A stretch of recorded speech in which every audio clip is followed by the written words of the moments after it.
భగవద్గీత, గీతా జయంతి, గీతా పారాయణ, గీతా సత్సంగం, గీతా జ్ఞాన యజ్ఞం అన్ని చేసుకుంటూ ఉంటాం మనం ప్రతి సంవత్సరం.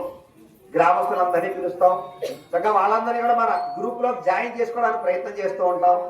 కానీ వస్తారు, చూస్తారు, ఏంటి ఎంతసేపు మనం కూర్చోలేమనుకుంటారు, కావలసిన ప్రసాదం తీసుకుంటారు, వెళ్ళిపోతుంటారు తప్ప సాధారణంగా ఇలాంటి చోటకు వచ్చినప్పుడు కొంచెం వదిలిపెట్టగలిగితే పట్టుకోగలుగుతారు. కొంచెం వదిలిపెట్టకుండా వచ్చామనుకోండి దీన్ని అతుక్కోలేము. అర్థమైందా? ఇంకా ఒక చోటకి వెళ్తున్నామంటే అక్కడ కారణం ఏంటి? ఈ మధ్య నేను మొక్కుబడిగా ప్రయాణాలు చేయడం అలవాటు.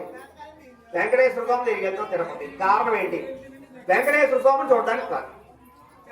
ఎందుకు అంటే వెంకటేశ్వర స్వామి దగ్గరికి వెళ్ళి దండం పెట్టుకుంటే కోరిక తీరుతుందండి.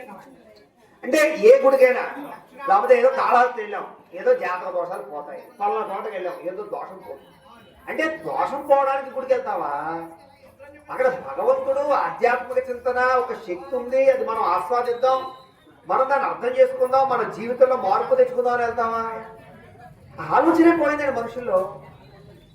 గుళ్ళు ఎలా తయారవుతున్నాయంటే ఏదో హాస్పిటల్ అయితే జబ్బు తగ్గుతుంది అన్నట్టుగా, గుడికి వెళ్తే కోరిక తీరుతుందని తయారైంది, బళ్ళోకి అయితే చదువు వస్తుంది అన్నట్టు. అదవుందా అసలు? అవునా కదా? చెప్పింది ఏమో కదా, చెప్పండి. సరే, ఆలయానికి ఎందుకు వెళ్ళాలండి? ఆలయానికి వెళ్ళడం అంటే ఒక పరమ పవిత్రమైన పాజిటివ్ వైబ్రేషన్స్ ఉండే స్థానం. అక్కడికి వెళ్తే మనసు నిర్మలం, నిశ్చలమైపోవాలి, మనసులో ఉండే కల్మషాలన్నీ పోవాలి, మనసు ప్రశాంతత వచ్చేయాలి, కోరికలు రాకూడదు. అక్కడ తాదాత్మ్యం చెందాలి, భగవంతుడి దగ్గర లీనమవ్వాలి, ఫీల్ అవ్వాలి, అక్కడ ఉండే వాతావరణాన్ని ఆస్వాదించాలి, ఇప్పుడు ఇంకా ఉండగలగాలి, కాసేపు కూర్చోగలగాలి, ఇంటికి వెళ్ళాలనిపించకూడదు. ఇంటికి వెళ్తే ఏదో దరిద్రం, ఏదో చెప్పవాలి, వాళ్ళు పాఠంగాలు సమస్యలే.